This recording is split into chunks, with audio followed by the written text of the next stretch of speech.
God is very conservative, God is someone you have to fear, and Krishna breaks all the stereotypes. I mean, he wanted to find a God that dances, my God. That's all Krishna does. Hare Krishna. Hare Krishna. Hare Krishna. So, JANAMASHTAMI is a very, very beautiful day because we remember that on this day Krishna appeared in this world. You see, Krishna appeared at midnight in the darkest time. Krishna appeared when there was a massive storm in the darkest weather. Krishna appeared in the jail, which is the darkest place. And Krishna appeared in the darkest situation. Devaki and Vasudeva had lost so many children. Just in this and of itself, we can think very deeply. Sometimes we feel in our life it's a dark time, it's a dark condition, it's a dark situation. And sometimes we think there's no hope. But Krishna appears sometimes in the darkest of situations. Because when there is desperation, then Krishna appears. You see, God is not someone that forces himself into your life. God is someone who will appear when you want him to appear.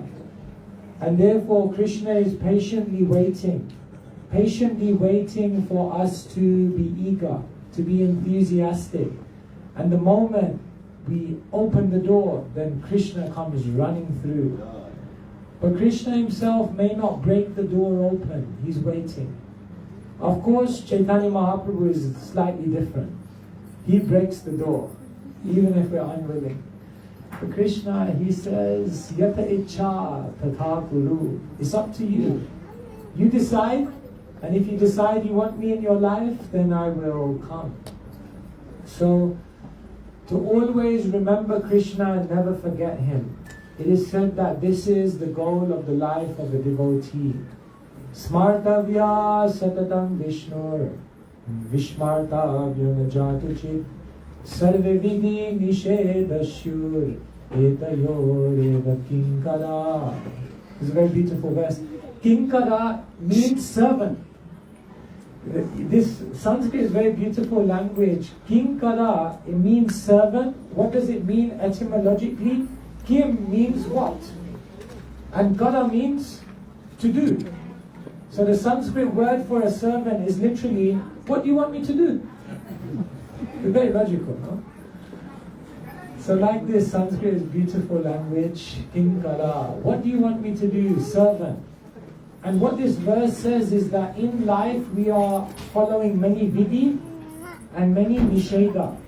Vidhi means things you should do, and nisheda means things you should not do. So there are many, many rules. Are there many rules in the Hare Krishna temple? There's a few. There's some rules. Of course, we have to follow some rules. But what does this verse say? All of the rules and regulations are servant. They're not the goal. The goal of life is not to say, I am the one who followed all the rules and regulations. No. All of the rules and regulations are servant to the principle, Smartavya Satatam Vishnur. Always remember Krishna. If you follow the rule, but you forget Krishna, what's the point of following the rule? You know the story of Kali and the Paka Brahmana? There was one Paka Brahmana, and Brahmanas have the Gayatri mantra, isn't it? So it's explained, Tri Sandhyam, Dhyayan, Stuvam, Stasya, Yasyas, Tri Sandhyam. The Brahmanas on the Tri Sandhyam, when the sun rises, when the sun is at the apex, and when the sun sets, they do their Gayatri. So this Brahmana, he was so Paka. Every single day he would follow and do his Gayatri right on time. Who missed their Gayatri today? You are us. So every day he would do it right on the time. And then one day he was oversleeping and he was about to miss the Sandhyam and chant his Gayatri. So the time was going, the time was going, the time was going, and then finally he heard someone shaking him up. He was like, who is this? And the person woke him up and said, it's time to chant your Gayatri, the time is going. So he quickly did his Gayatri. And then after finishing his Gayatri mantra, he looked at the person, he said, who are you? The person said, I'm Kali. I was like, Kali? Reminding you to do your Gayatri mantra? Kali is meant to be diverting you from Krishna. And then later on, Kali explained, you see, if you had done your Gayatri mantra, if you had missed your Gayatri mantra, then you would have become very repentant. And then you would have thought, I'm not such a good devotee. And then when you would have thought, I'm not such a good devotee, then you would have actually maybe made some advancement. But while you were doing everything Bhaka, you thought, I'm great, I'm doing good, I'm perfect. Therefore, sometimes we follow all the rules and regulations, but we forget Krishna. The operation was successful, but the patient died. So therefore, spirituality is not just an operation. It's not just a ritual. It's not just about going through the motions. But it's about understanding that all of this is meant so that when we go through life, at every moment, we can see Krishna's hand. Did you see Krishna today? Yes. You did? What was he doing? Helping me. He was helping you. Very nice. Yes, Krishna is there every single day. Are we able to see Krishna? Yes. See, our minds are often hijacked by different things. Now in the world, you know what the most expensive currency is? Wi-Fi. Spirituality. A smile. A smiling currency. Nobody smiles, everyone's miserable, no? People are, in London, if you smile at someone, they'll call the police on you. What's wrong with this guy? Why are you looking at me? So nobody looks at each other. Yes, smile is a great currency. One of the biggest currencies in the world now is what they call attention currency. Because your attention is in so many places. Just like you are here, but whose attention is fully? I'm not saying that you should be fully attentive to me. Who am I? But the message of Hari Katha is important. But it's difficult. It's difficult to just listen to one thing. Sometimes in a lecture, someone is looking at you like the whole lecture. But actually they're thinking something completely different. They're not looking right through you, actually. No, they are there but not there. So to be attentive to something is very difficult in this age. Would you agree? It's difficult to be attentive. Because the mind gets hijacked by different things. Some people's mind is hijacked by a desire. Something you really want, and you just can't let this thought go. Once there was two students, Pooja and Prayag, fictional characters. And they came for their graduation, and the teacher brought them both onto stage. So she went to Prayag and she said, "What? Now you've graduated, what do you want?" He said, "I want to get the best job. I want to become a billionaire. And then I want 10 private jets, and I want my own island with my purpose-built mansion." Then the teacher called up Pooja. She said, "What do you want?" Pooja said, "I'm very simple. I just want to marry Prayag."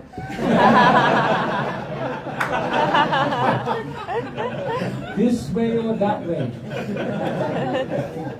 This way or that way. People have so many desires. I want a house by the sea, a color TV, permanent residency.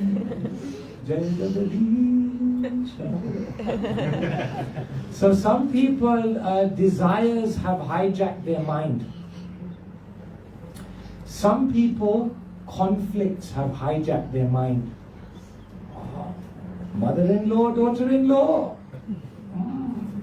Push up. Some conflict may be there in our life, some argument with someone, and we cannot let this go. is constantly playing in the mind. Have you noticed? Has it ever happened to you? Conflict with someone has hijacked your mind. Sometimes in people's life, a worry or an anxiety has hijacked their mind. Sometimes you worry about something, and wherever you are, wherever you're going, constantly that worry is there. Just like when Kamsa heard that the 8th child of Devaki would kill him, then he was constantly in fear. He couldn't get Krishna out of his mind. Kamsa is said to be Bhaya Avatar. Kamsa is the avatar of fear because he's only thinking of Krishna, which is good fear actually. But so some people's mind is hijacked by a worry. Some people's mind is hijacked by the past. Something happened in the past and we just can't let it go. Constantly thinking about the past. Come on, move on. No, that happened to me, I can't believe it. No. Then are you allowing your mind to be hijacked? So our mind is hijacked by a person, by a desire, by a worry, by a past experience.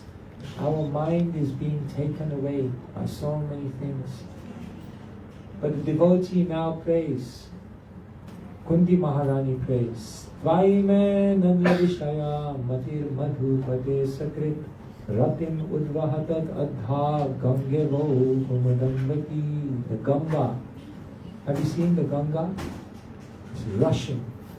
She says, just as the Ganga rushes towards the ocean, may my mind always rush towards you, Krishna, without being diverted by anything else. So this is our hope, that one day the remembrance of Krishna will become very, very natural.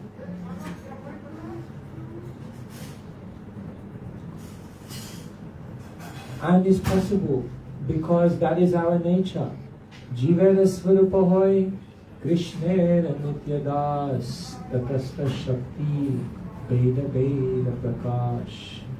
We are servants of Krishna, but the problem is we are Tatastha. One translation of Tatastha is on the edge. Tatastha means marginal, but it literally means on the edge. You know, like sometimes you say that person is on the edge. Are they in or are they out? So we have the opportunity to decide where we want to be, with Krishna or away from Krishna. If you turn away from Krishna, Krishna bahir mukha hoya bhogavan chakare nikata stamaya kare japati adhare. The moment Krishna bahir mukha, you turn your face away from Krishna, hoya bhogavan chakare, and you try to enjoy separately. Nikata sta, close by, Maya is standing, japati adhare, and she covers you. So we want to bring Krishna into our life more and more. And Srila Prabhupada, teaching us through Rupa Goswami, explains that we want to come to the point where we have some bhav for Krishna. And we already have bhav, but to uncover that bhav. Would you like bhav? Bhav means emotion, some feeling for Krishna. So Rupa Goswami says, if you want bhav for Krishna, then first you have to do sadhana. Sadhana iti sadhana. That which is your eternal wealth is called sadhana. Because sadhana means spiritual practice, but it means that practice which awakens you to your eternal wealth. What is your eternal wealth? Golokera Premadhan.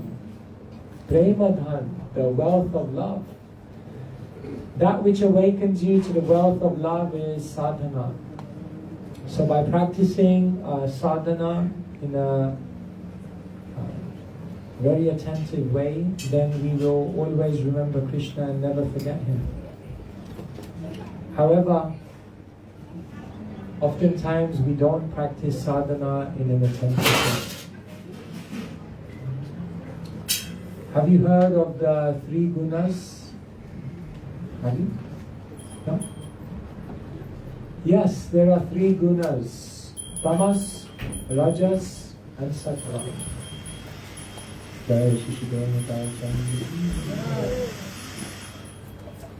So, did you know that it's also possible to practice devotional service in the three modes of nature? And unless we perform devotional service with a high quality, that devotional service will not awaken the love that's dormant within our heart. So we have to be very careful, not just that we practice devotional service, but that we practice it in the right quality. Devotional service in the mode of ignorance, what does that look like? Abhisandaya yo himsham dambam matsaryaneva samrambhi vinadrik bhavam maiku yatsatamasaha. How do you know someone's performing devotional service in the mode of ignorance? Himsam. They're performing their devotional service, but they're being violent towards the devotees. Sometimes someone thinks, my service, everyone out of the way, my service to Krishna. That kind of violent mentality towards the devotees, even if you're trying to do something for Krishna, will not please Krishna. Dambam. Dambam means pride. I'm doing my devotional service, but I do it with a sense of pride. Then Krishna is not attractive. Matsaryam means envy. I'm doing my devotional service, but I'm looking around at my shoulder and seeing another devotee who's getting more attention, and I'm envious. And I feel like I need to do something to pull them back. This kind of mentality of envy is not pleasing. And samrambhi, devotional service in a mood of anger. Someone is doing devotional service, but they're angry. It's amazing. People think that to strap their body with explosives and then blow innocent people up is an act of devotion. This is devotion in the mode of ignorance. Samrambhi. So, Bhagavatam is reminding us that these tendencies are within each one of us. We have to be very careful that yes, you're doing devotional service, but be careful of these things, because then you slip into devotional service in ignorance. But then there is devotional service in passion. What does that look like? Vishayan abhisandhaya yasha aishwaryameva va archayed archayeyo mam pritag bhava sarajasaha. Devotional service in passion, what does that look like? Vishayan, I'm doing devotional service, but I want to enjoy. I want to enjoy some benefit. More dhanam, more janam. We want to see what kind of material benefit we can get out of our devotional service. And therefore, Krishna is not attractive, because we are in it for some material motivation. Yes, I want yasha. Devotional service in passion means you want fame. I want to be the one who's known. I want to go viral. It's good to go viral for service, but you have to be careful, because it's very intoxicating to try to be the center of attention. They say everyone wants to be at the front of the bus, at the back of the church, and the center of attention. So it's very, very intoxicating, yasha. And aishwarya means we want some opulence, we want some wealth. So this is devotional service in the mode of passion. So we have to try to overcome this.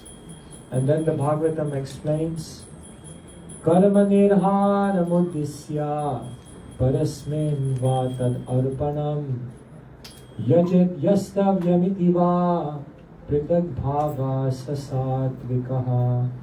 What is sattvic devotional service? Devotional service in goodness. Karma nirhara. You only do it to purify yourself of karma. You only do it as a duty. You only do it for the purpose of purification. You only do it because you realize I have lust, anger, greed, envy, pride, and I need to overcome all of this. And when you render devotional service with this purpose of becoming purified, then you do devotional service in the mode of goodness. However, beyond even the mode of goodness is pure devotional service, because in pure devotional service, anya abhilashita shunyam jnana karma dhyanavrtam. All abhilash, even the desire to be purified, is not there. One only wants to serve Krishna nushilanam, anukulyena Krishna nushilanam. I only want to serve Krishna just to please Him. So one day we want to come to that point where we say, I just do it for Krishna's pleasure. I don't do it because I get something from it. I don't do it because I want to get rid of something. I don't do it for anything related to myself. I only do it because Krishna is wonderful. Krishna is simply wonderful. And I only want to serve Him. So this is our aspiration. May one day we reach that level of pure devotional service. Prabhupada came all the way to the West, and he said, if I can make one pure devotee of Krishna, my whole mission will be a success. So the success of the Hare Krishna movement is that more and more devotees are practicing pure devotional service. Everything else that we have, all the money, all the wealth, all the buildings, all the influence, all of these things are only to serve this purpose, so that more devotees can practice pure devotional service. This is the goal of the Krishna consciousness movement. So may we always remember Krishna and never forget Him. Krishna is present in your life every single day. Krishna is making arrangements at every single moment. When I met the Hare Krishnas, I was impressed with them for different reasons. But one reason I was impressed by them is they would make statements like, oh, maybe Krishna's telling us something. Maybe Krishna's making an arrangement here.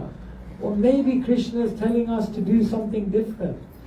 And they would speak like this, and for me this was fascinating, because I never thought of God as someone who's active in your life. God is up there, we're down here, you follow the rules, He won't be angry, and everyone's happy. But actually the devotee showed me that Krishna is not a distant God. Krishna is a very close God. Krishna is alive, Krishna is active, Krishna is affectionate, and Krishna wants to reciprocate in pastimes of love with you. However, Krishna will not force Himself. And so we just have to try to open our eyes to see Krishna every single day. Krishna says, Yoma pashyati sarvatra sarvam cha mai pasyati. The one who sees me everywhere and sees everything in me, I am never lost, nor is he ever lost to me. And so let us try to see that Krishna is there. Hare Krishna. Hare Krishna. Alright, today I thought to speak a little shorter and maybe have more questions. Do we have time? Questions? Yes. Some time? Okay. So maybe you have some questions or something specific you would like to ask about your spiritual journey, about